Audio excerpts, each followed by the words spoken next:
Thank you for joining us today. Yeah, so I'll talk a little bbit more than I had a chance to yesterday at the launch presentation about how you're actually going to use these new tools that we showed yesterday. How many of you got a chance to see it yesterday?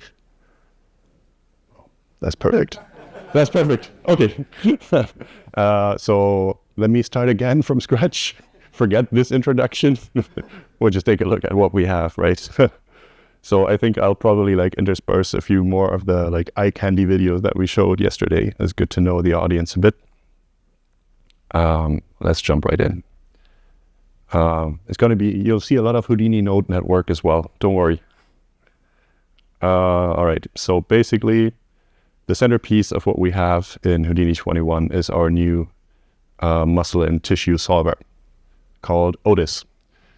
And this is a fully GPU accelerated solver based on the recent vertex block descent papers, and it even includes some of the robustness improvements that are in augmented vertex block descent, which is at this conference basically, and some other recent and not so recent papers to give us a really stable, really fast, robust solver that, and the thing we're most proud of with that is that we're basically able to do the simulations you see here in one single pass. So we're doing muscle and tissue simulation all at once. Here's another example of another character. I just realized I forgot the copyright here. It's made by Rod Tabisks, who we tasked with making some more material for us, and he was really happy with the results he got here and how easy they were to achieve. And with that, we'll jump right in. So we have this recipe shipping with Houdini 21, which you can just drop down. It's called Otis Muscle and Tissue Simulation. It's a bit of a big thing to take in, but the cool thing about it is it's not just like an educational example. It's like an actual thing you can get really high quality results out of. So you can basically, it incorporates all the kind of best practices and techniques that we found work best with this new setup. So you can basically just jump right in. Don't pay too much attention to the wild cursor there. It's just like, I needed some material to talk over. I'm not actually doing too much there. But basically the general structure of this is on the left, these pink nodes are the muscle nodes, so muscle setup itself. And then on the right, the yellow is our fascia setup, which I'll go into in a bit. And then the purple on the right is a full fat layer, full tissue simulation. And it all goes into one single node there and into one solver. And basically you would just have like a file cache node at the bottom of this, and that's your simulation. All right, now let's actually jump to that output node and basically just hit play. So this is what, sorry, I think that's actually the next slide. We'll see a simulation a bit later. Let's look at the parts that actually make up the simulation. So muscle, and then we have our tissue mesh here, our fascia mesh. So this is basically a tetrahedralized version of the muscle and bone volume. We do like shrink wrap around the muscle and bone, tetrahedralize everything, and this is then what attaches your simulation to the bone animation coming in at the top. And then this all plugs into the new Otis configure muscle and tissue node. And that basically takes your three main inputs, the muscle geometry with just a bunch of attributes and masks, very similar to what we had before with Vellum. So you'll have things like muscle tension on there and all your stiffness parameters and everything. We'll go into how that is configured before a bit later. And then the second input is for your tissue TETs or your fascia TETs. And the third input is just your bone animation. So pretty straightforward. It all just goes in there, and then you have everything merged together. And this one outputs the actual constraint primitives that the solver understands. And you'll see the outputs there are kind of similar to what we had with Vellum, and those are actually kind of compatible. So you can actually use some Vellum configure nodes to create these constraints for the solver. But it's a bit like adventurous territory at the moment, because most of the options there will not be supported. For the adventurous, I will recommend that you just basically dive into this node and see what we use in there. And that's basically the stuff that is supported by the new solver. So it is at the moment, very specialized on this type of simulation. But there are plans to expand it further in the future.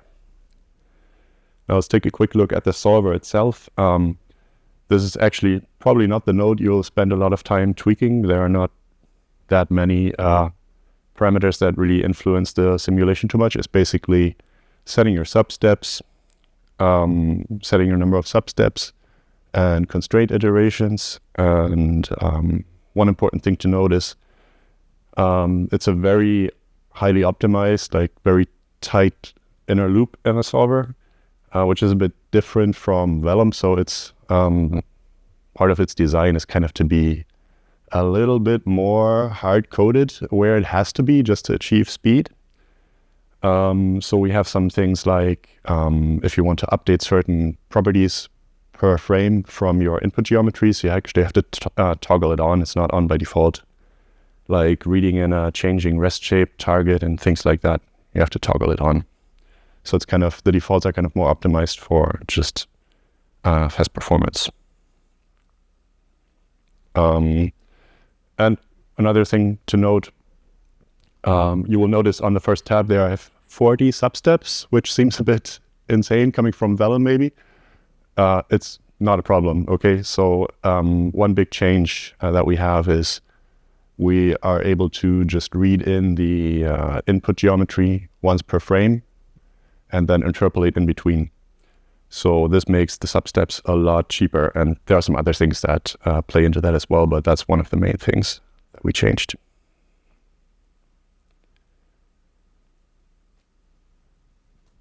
Now let's play that simulation. So this is what you would kind of see, just dropping down the recipe and hitting play. At least with RDX 4090, it's about like a second per frame. And this is the muscle simulation plus the fascia. But as part of the recipe, we actually delete the fascia because it's really just there to help the muscle simulation behave and not supposed to be part of the final output. But another thing about this recipe is it's supposed to be very generic. So we make as few assumptions as possible about the input geometry. And I think the Cappy's muscles that we're bringing in at the top here, they are basically position attribute UVs and not much else. There are hardly any assumptions. And the same goes for the muscle setup that we use inside. It's basically like nodes that are all at defaults. And this shows you like the combination of some of the changes we made to the muscles and the addition of that fascia into the simulation really helps get a basic working result without having to make a lot of custom tweaks to the setup. So you should be able to like plug in a dog or like something completely different at the top. And this is the recipe that will basically give you a working result out of the box. Now we can take a look at some of the geometry we would use if we do a full muscle and tissue simulation. So this is what you would see then. And this is all generated by the Tissue Solidify Otis sub. And that I'll jump into a bit more detail later, but basically if we hit play here, we will now see all of that working together.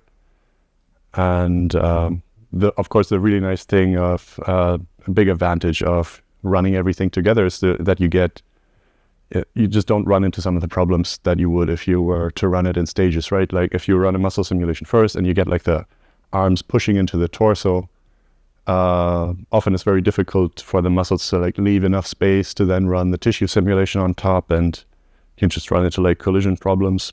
But because everything, especially the collision detection and response, is so robust in the solver, we just run everything together, and a lot of times we just find that it just works.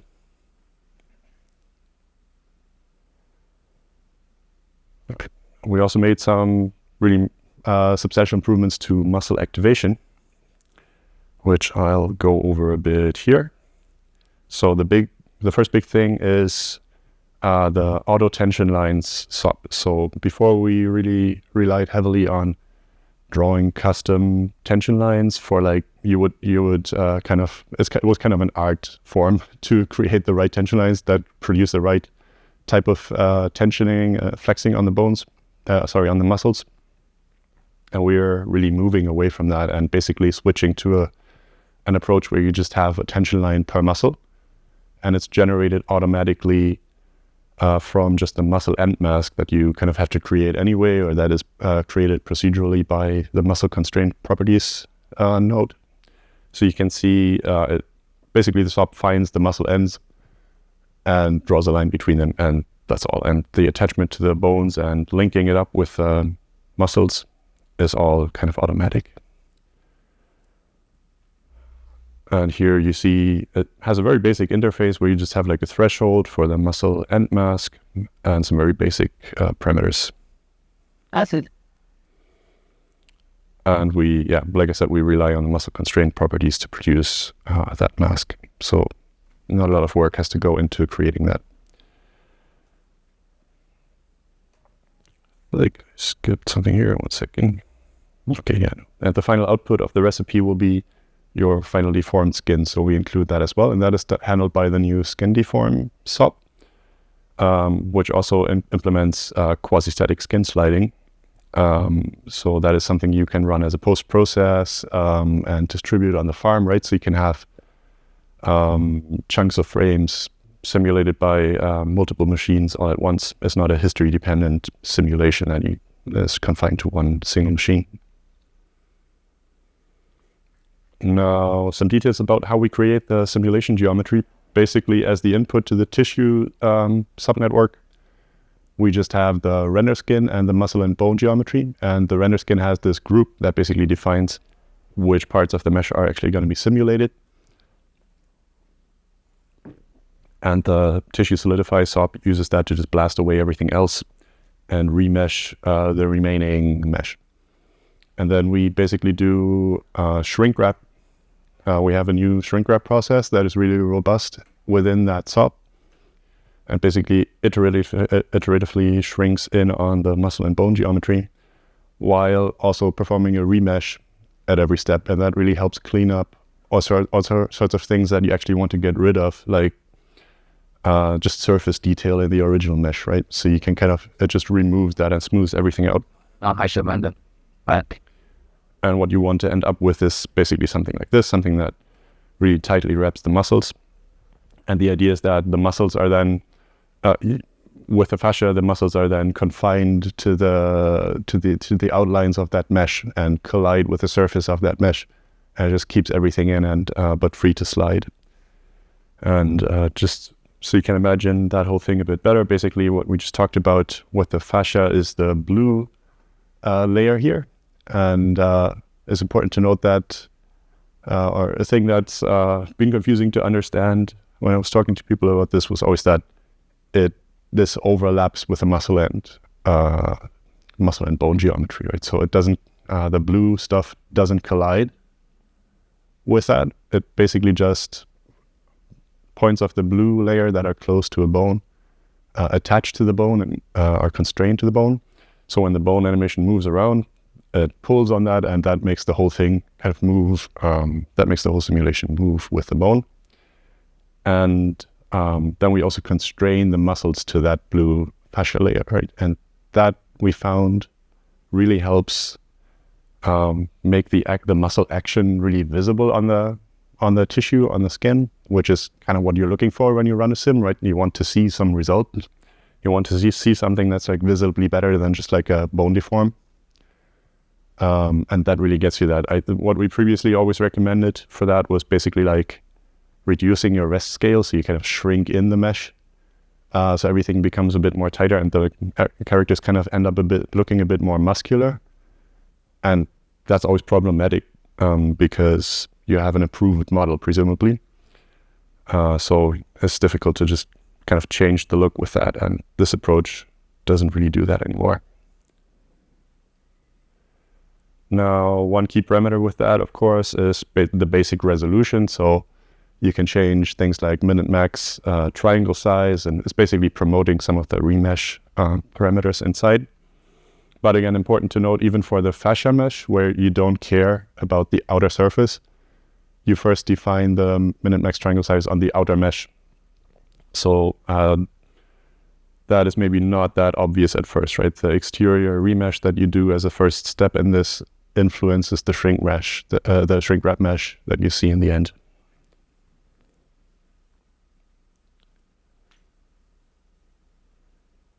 So here's a look at the kind of iterative shrink wrap process where you take a few steps, and you don't really normally see this, right? This is just like core visualization, but you usually just see the end result. And one really cool parameter I think that we have on this is the slope angle. So here you see something that you probably don't want to happen, where the surface kind of goes into all the little gaps between the muscles. So what you should aim for with this and look for is a kind of more convex, tight shrink wrap over the muscles, right? You want the surface close to the muscles in convex areas, but you don't want it to go into all the little gaps. Not that it produces any trouble with the simulation or anything, but if you have everything like really tight, it just prevents the muscles from moving around within the body, right, within the skin. So you don't want it to over constrain. If you go a bit too low on the slope angle, you might find things like the shrink wrap doesn't really find areas like highly concave areas like the armpits. It's not a big deal, but basically it's a bit of a balance, right? You have to find the right balance of the parameters.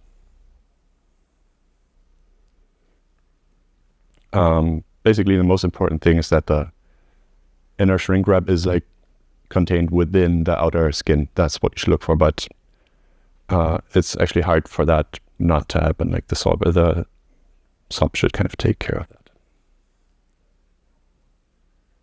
So what we should see with the fascia-based simulation is everything kind of moving very coherently as you would want, right? So because we constrain the fascia to the bone geometry and the muscles are constrained to the fascia, you have to balance those things a bit, but you'll get the basic thing happening very quickly, like issues like we had with Vellum that were always difficult to balance, like the long stringy forearm muscles. Like you just have like a character moving his arm quickly and the muscles would kind of drag behind and all that stuff. You would then go in and create specific constraints between the muscles or like muscle to bone.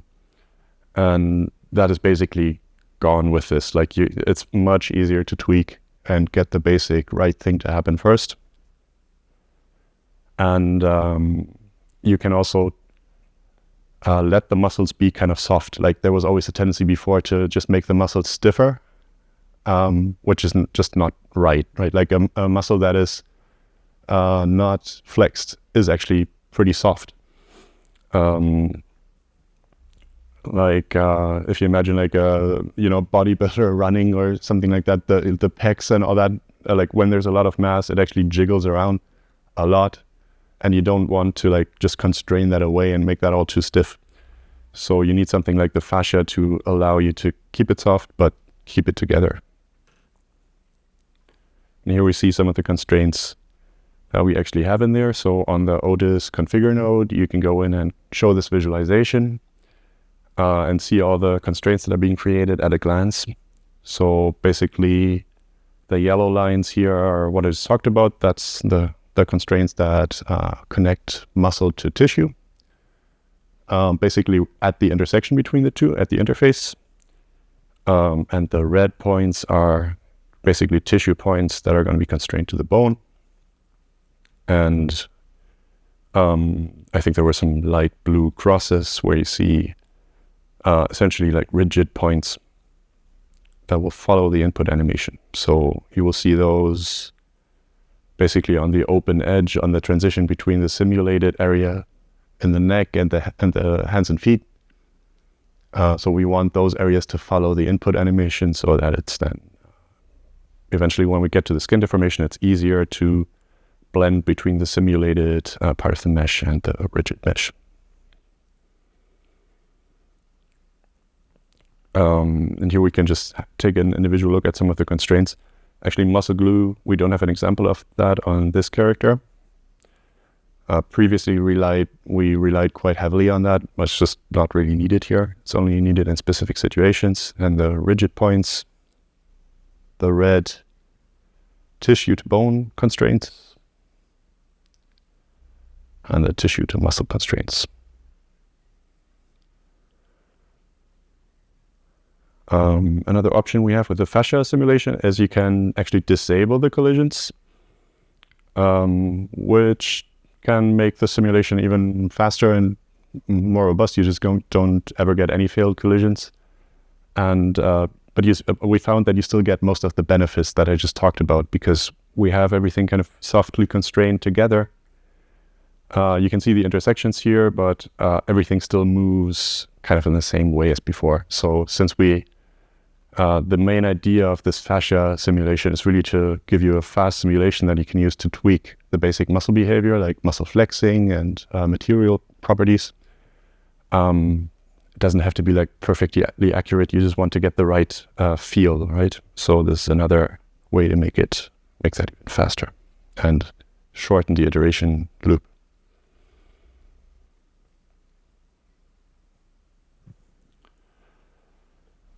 All right, so with this, we're now switching to the full tissue setup. So it basically still has all the parts that I just talked about. We're not adding any new types of constraints or anything like that. We're basically just adding another layer of TET mesh on top. So we now have the additional TETs that fill the space between that shrink wrap on the muscle and bone and the outer skin geometry. And important to note here, those, the core, the fascia TETs and these fat layer TETs, they're like a continuous mesh. So this is one of the key ideas that really simplifies the setup a lot, I think. It's not that the skin layer slides over the core. It's that we want the core to be like pliable and flexible enough to allow the fat layer to slide around, but it doesn't slide over the core, if that makes sense. And it really simplifies the geometry as well, because you can see here, it's just, if you look at the kind of cut off area at the top, it's one continuous mesh, right? So the inner smaller TETs in there would be part of the core, and the outside would be part of the fat, and it's all just one big mesh. But the core basically just doesn't collide with internal geometry, with the bones and muscles. On Tissue Solidify Otis, so the SOP that creates all of this geometry, we have a bunch of visualization options. So you can see and inspect that outer fat layer separately and look at it before it's actually tetrahedralized. So while you make tweaks, you don't have to wait for the tetrahedralization, the final output, right? You can kind of inspect that here. And then we can do the same for the fascia. And then look at the final output. And now with tissue properties, Otis, it's a new property sub specialized for this new solver. And you'll basically find individual settings for the core TETs and those fat layer TETs, which we call the solid layer. Basically, you have some very basic material properties that you can override per point, of course, like stiffness, damping ratio, volume stiffness. So there's like shape stiffness and volume stiffness, and some other parameters, but pretty intuitive to set up.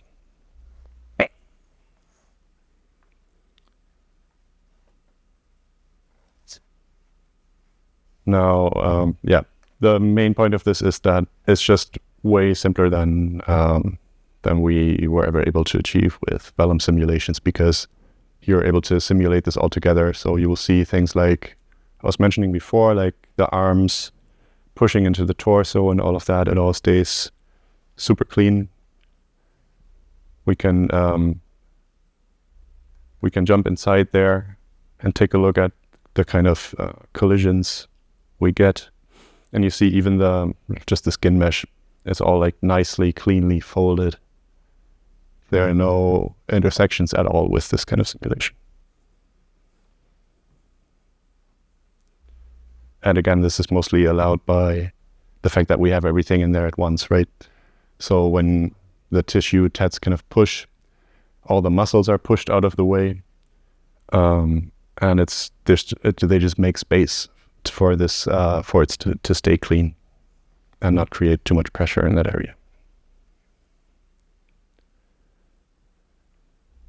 Now, if you use this as a starting point for your actual pipeline, you will probably still want to create like a file cache below the Otis solver between Otis and the deformed skin. We just don't have that in the recipe. You can just hit play on the deformed skin. But it's important to realize the distinction between the two, right? The Otis solver is, of course, history dependent. You need it to run on one machine continuously through the whole frame range. But deformed skin with the skin deformed sub inside is not history dependent. So you can just jump to any frame and inspect the results. So if you have a few machines to run this on, you probably want to run those file caches separately, right? So you can parallelize the deformed skin, but not the Otis solver. Here we actually jump into that skin deform network. It's a bit of a big one, but it's mostly a few nodes that we didn't really want to abstract away. We just wanted to leave those in there that create the masks on the skin that are needed for a skin deform. So this is basically for blending between the actual simulation geometry and your bone deform or whatever else you probably have in your pipeline to animate the character like without the CFX simulation that goes in at the top, and it's just blended with simulation results. So the fact that we have all those nodes in there just means you have a lot of flexibility and can tweak all aspects of that. And then we basically just attrib copy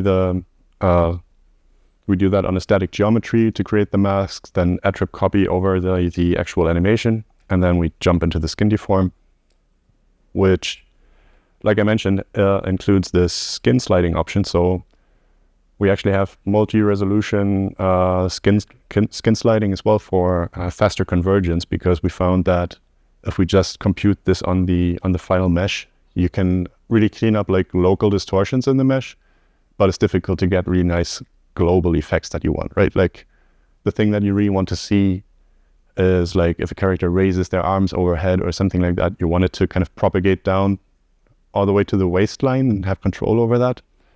And we found with the multi-resolution option where you can, it's basically like a one step, it lowers the resolution, it basically remeshes internally and then computes a first pass skin sliding step on that.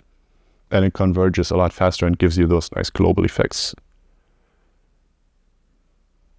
So when I turn that on, you will just see it move a lot more. But actually you can see it a lot better in this example.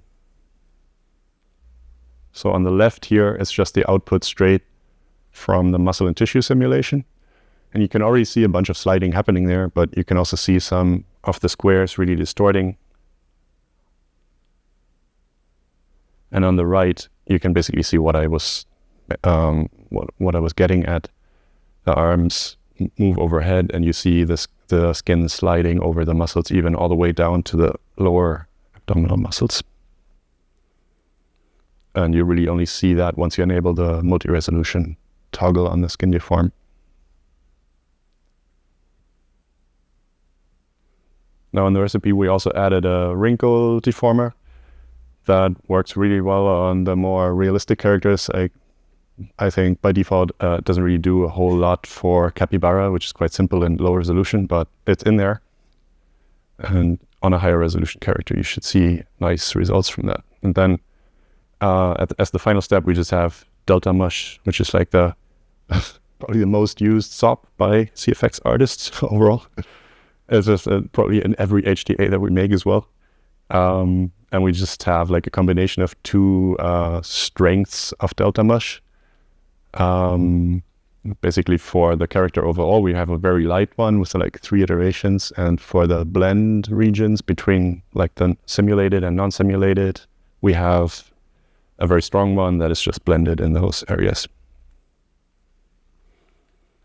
All right, so with this, you have a basic overview of our like simple recipe. Actually, we have another one for Otto, our new biped character, that is very similar. It doesn't actually get more complicated, but again, the important thing to note with this one is that it's supposed to be very generic, right? It doesn't make a lot of assumptions about what you're plugging in at the top. And if you look at the row of like colored nulls at the top, or in like the third row of nodes, you're supposed to be able to delete everything above that, throw it away and plug in your own geometry, right? So you will plug in muscle geometry, rest and animated kind of KineFX style skeleton, and renderable skin, and you should see something like this at the bottom very quickly.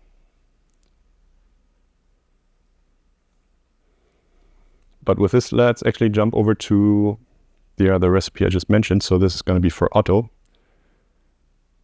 And basically Otto is really ships with production quality, realistic biped muscles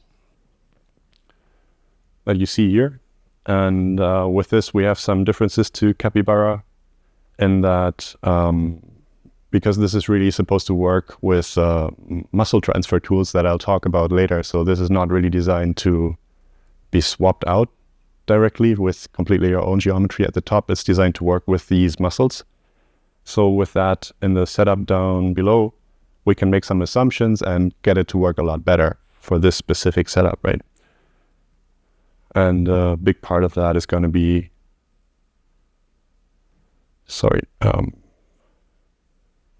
get to that later. So here we just see some of the inputs that are coming in there. We basically have this HDA at the top that is outputting an apex scene. So an apex scene with like a packed folder structure that we can grab all of these bits out of. So here we're grabbing his default animation and render skin. And then down below, it's all the same though. So it's the overall structure matches Capybara's recipe. So there's nothing too different about this. But the one big difference with the input geometry is that we ship the muscles that we grab from the Otto HDA already have this axial ramp parameter. And I just want to be clear that please don't get the idea that you have to create this on your own input and then plug this in here. That's not the idea, right? So it's just basically it helps us set up the procedural nodes downstream to produce much better results, because these axial ramps are used to produce the muscle end masks and everything down in there. And I will talk about a bit more about muscle transfer and all those ideas later. You're basically supposed to use this geometry as is with this recipe and transfer it to a different character and not create this yourself. Now I'll actually do that, so I'll create another recipe, which is Otto muscle transfer. And you will see that that also has Otto at the top and also splits the geometry in a very similar way, grabs all the individual bits. And then as part of the recipe, we also have brute, which, sorry, 1 second. So we have brute, which apparently cannot be played. But basically that comes in at the top as another character with matching topology, which our muscle transfer tools require at the moment. Yes. But basically we have this muscle transfer SOP that takes your original render skin and your target character skin, and then blends the muscles, all the muscle geometry that we ship with auto to that new character.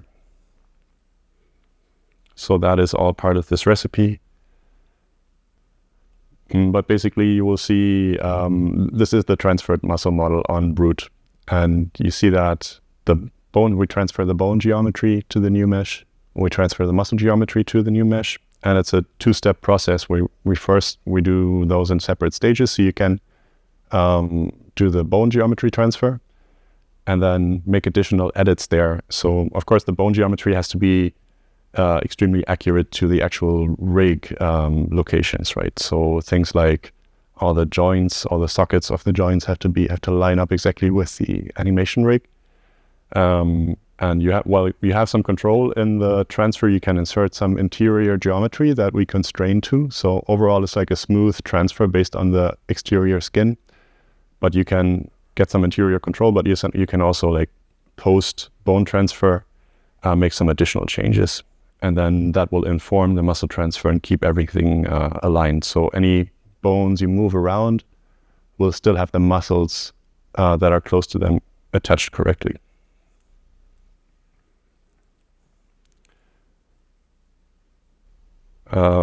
Now there are a few steps going into this. I think the interface is quite intuitive and it should mostly, like, give you something out of the box, but there are parameters to tweak, like the mesh resolution. And so we remesh the mesh first to, like, by default, a resolution that basically just captures the overall shape. So the idea with that is you don't want a lot of, like, surface detail to inform the muscle transfer too much, right? Like if the character had scales, or Brute has all kinds of weird surface detail that you don't want to really show up in the muscle transfer. So it's remeshed to a fairly low resolution, but you can tweak that, of course. And you can see here in the node view, then the nodes are basically color coded. So they are designed to plug in directly into the auto recipe that we looked at before, right? So you would basically, in the lower recipe, you would delete all the auto nodes and plug the ones from the muscle recipe, and then you're able to simulate directly with your new character. Okay, so this is the actual muscle transfer in action, right? So in the SOP, you can actually blend between the two and see the results.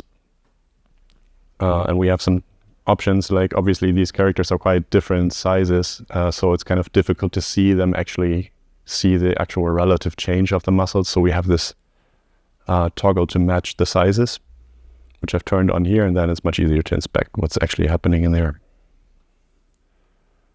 And of course, we also have tools, additional tools for more challenging characters. So if you had to do something like this,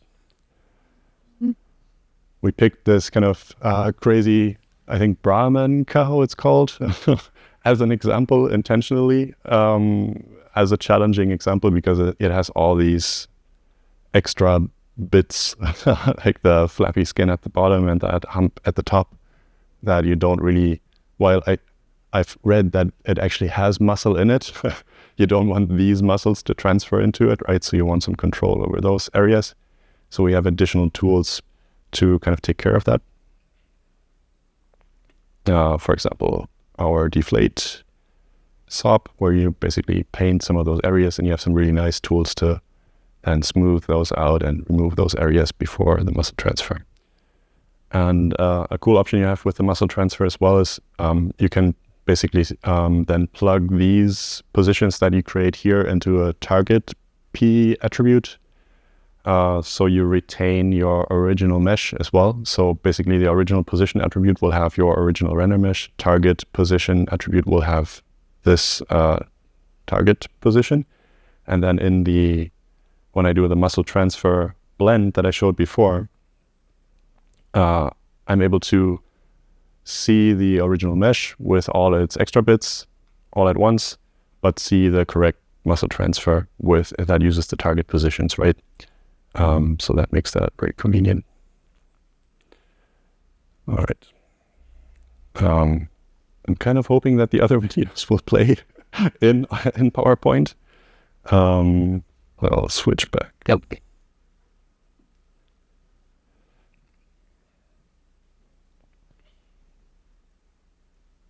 Perfect. So after the muscle transfer, we're basically just back to the same recipe style that I was showing before, right? Here we have the subnet that creates the actual simulation geometry for the tissue mesh. And one thing I would recommend that you do after you do a transfer like that, you basically go into this and inspect like the inner shrink wrap that is produced. So you want to see basically the same properties that I was describing before with capybara. You want a tight wrap of the muscles, but like not creeping into all the gaps between the muscles. So that's what we're just looking at here. And then of course,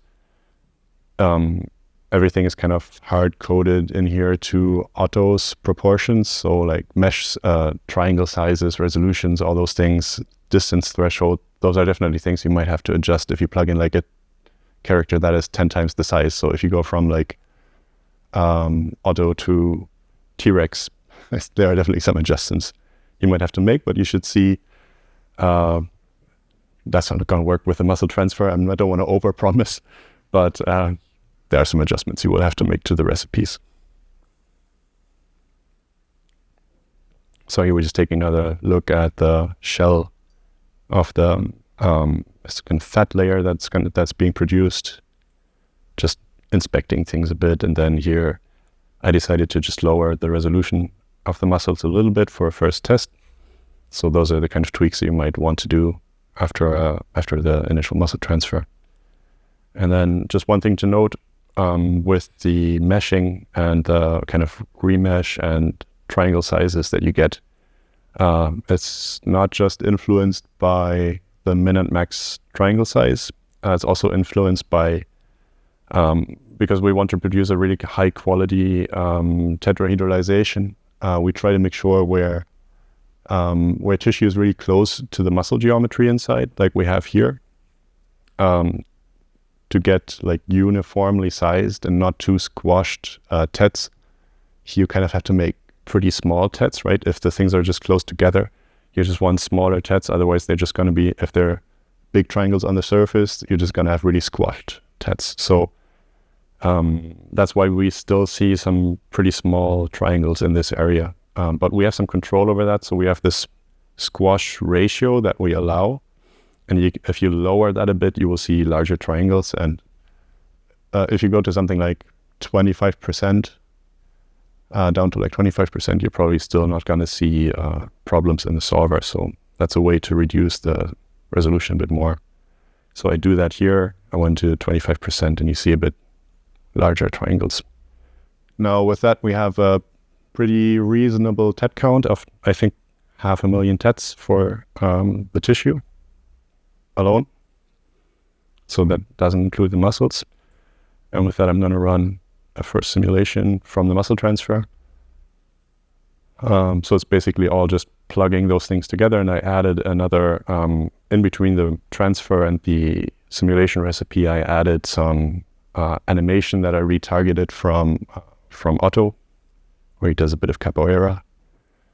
And this is the result that you can expect out of that kind of process. So again, just to reiterate, we basically just dropped down the muscle transfer recipe and the Otto simulation recipe, plugged those kind of color-coded nodes together, made some tweaks to the resolution, and we get a pretty like competent, basically working simulation that is probably not going to be your final version. You will definitely be making tweaks and adjusting things, but getting to like, imagine the speed up to what we had before, right? You would if you get a new character, you basically would just have to retopologize on a very low resolution cage, plug that into the recipe, and you get a working muscle setup out of that. And our plan is to expand our library of these high quality characters that we ship in the future. So the next release is likely to have some kind of quadruped that you can retransfer as well.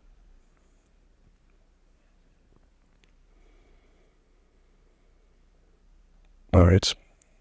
So here, that's just a closer look at some of the differences between these guys. So this is what I was talking about before. You would see kind of the muscles of the cat being transferred into those areas that you don't want. But if you use something like the deflate sop, you can quickly fix that. And another thing that we found was really important was this new edge relax sop that we have, which matches the edge length distribution to the original mesh. So it's kind of scale independent. And so it even works on something like cow to cat. The original topo transfer that we did on that had these really squashed areas, which really negatively influences the muscle transfer. So we basically run this relaxation. This is just a visualization. You'll just see the final result in the SOP, but this is what it does, right? So I think the purple areas here are kind of shorter compared to the original mesh, relatively speaking, in the distribution of edge lengths. And the yellow ones are longer, and this kind of equalizes everything. And you can see the nice result this has on the muscle transfer. Some bits I didn't get to talk about here. There's a lot in this release. Obviously, this is like just a pretty quick overview. Maybe you can quickly like scan it and see some interesting bits. But yeah, I encourage you to take a look at the actual software. And unfortunately, I didn't get to talk about these at all. These are some of the grooming improvements, which are mostly centered around like generating meshes from grooms. Really interesting in the future, I think. Unfortunately, we didn't get to do as much with this as I was hoping to. But yeah, take a look, please. And I'm done. Thank you.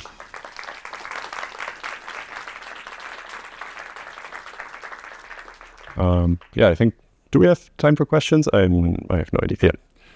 For Q&A, I'll be passing the mic, so please allow a couple of seconds for me to run over to you.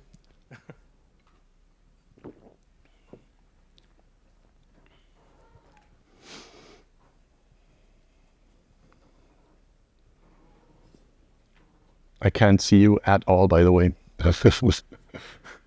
Hi. Hey. Hey. Great presentation. I have a question about like the GPU. You said that the solver runs on GPU.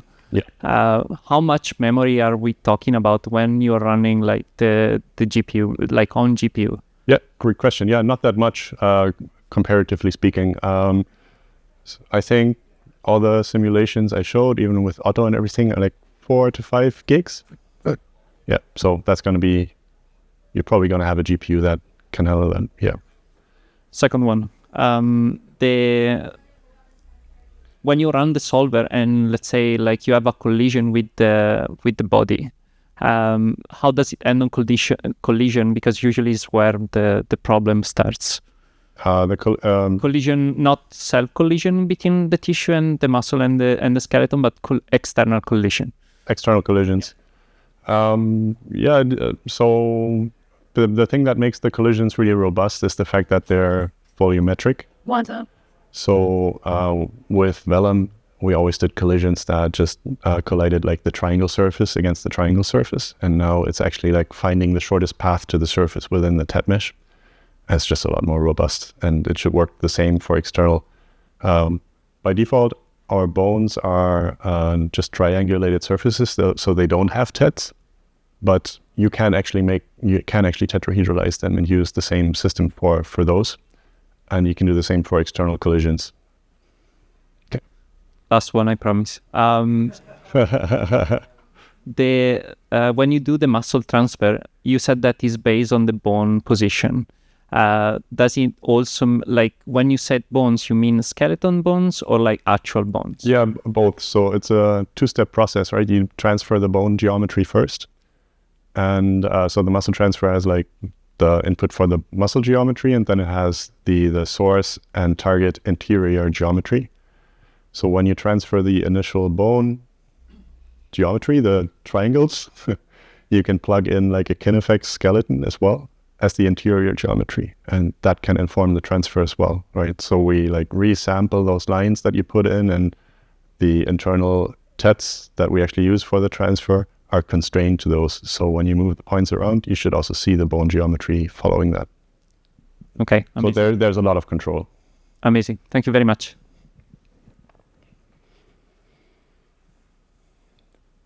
Sure. Hey, thank you. Great presentation.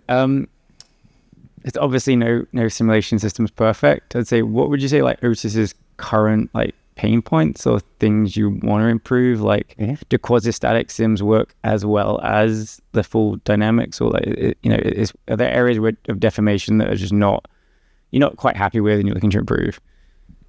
I'm just gonna say like it was a long way to get to this point. Like I mentioned that it's based on vertex block descent, and like I don't want to put down the paper. It's amazing, but it is not like a production system, right? Like if you try to implement a paper based on that, I think you will find, I think the parameter ranges are quite narrow where it works, and we did a lot of work to make the solver really stable. So what we have now is not just vertex block descent.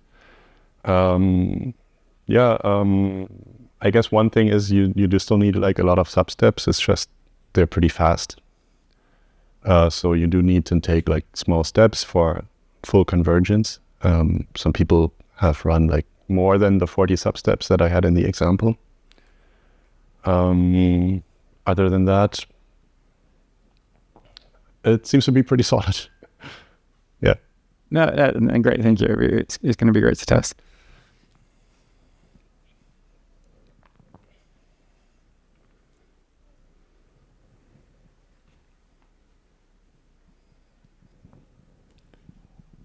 Hi, I want to ask about the distributed sim.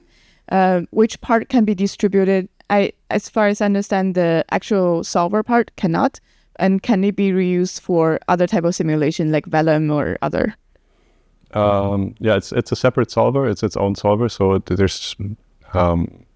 just uses like similar design principles on the interface and the inputs compared to Vellum. So there's really not much relation to that. But yeah, what I was getting at with distributed sim was that the solver itself cannot really be distributed. It just needs to run through the frame range, right, continuously. But the skin deform can be. So the thing that does the quasi-static skin sliding that I showed afterwards, that can be, that you could run that like one frame per machine on the farm if you wanted to.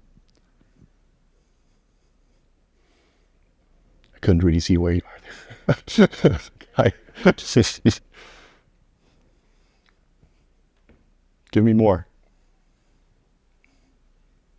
I still have some answers in the tank. Yep. Hey. Is there new... Thank you. Hi. Is there new options for the cloud simulation coming related to Vellum?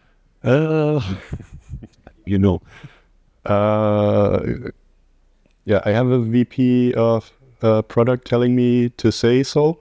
I think the developer doesn't know yet. It's okay. Thank you. Yeah, I think we'll extend it. We'll simulate more stuff with the solver idea in the future for sure. Great, thank you. Yeah.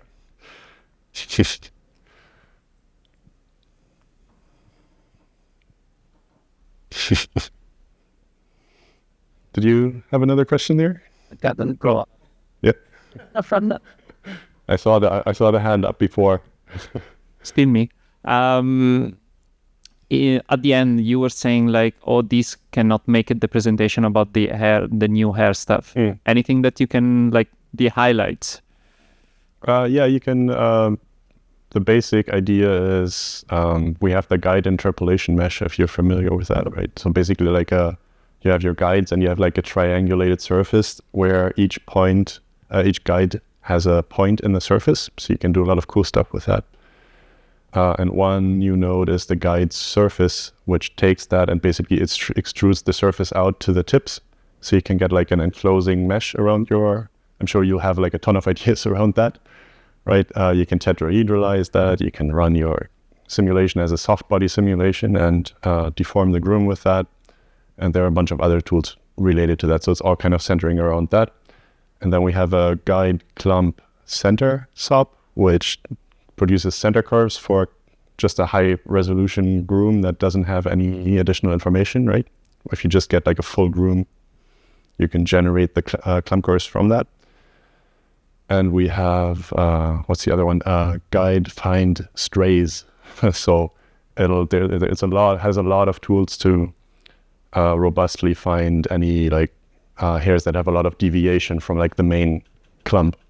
So you can do like separate things for those.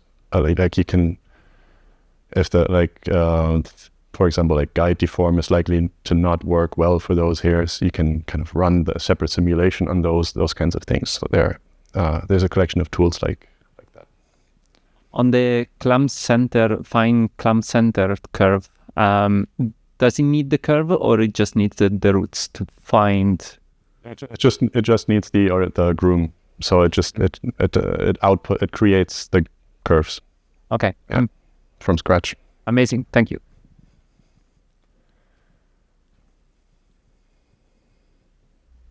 Last chance,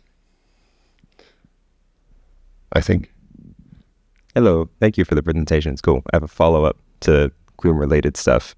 How much are you planning to implement recipes into, I guess, other parts of the Houdini workflow? I guess is an obvious need for presets in groom. Yeah. Is that something y'all are working on?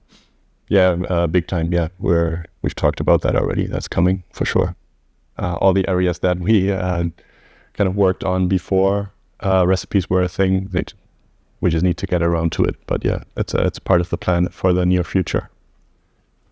Exciting. Thank you.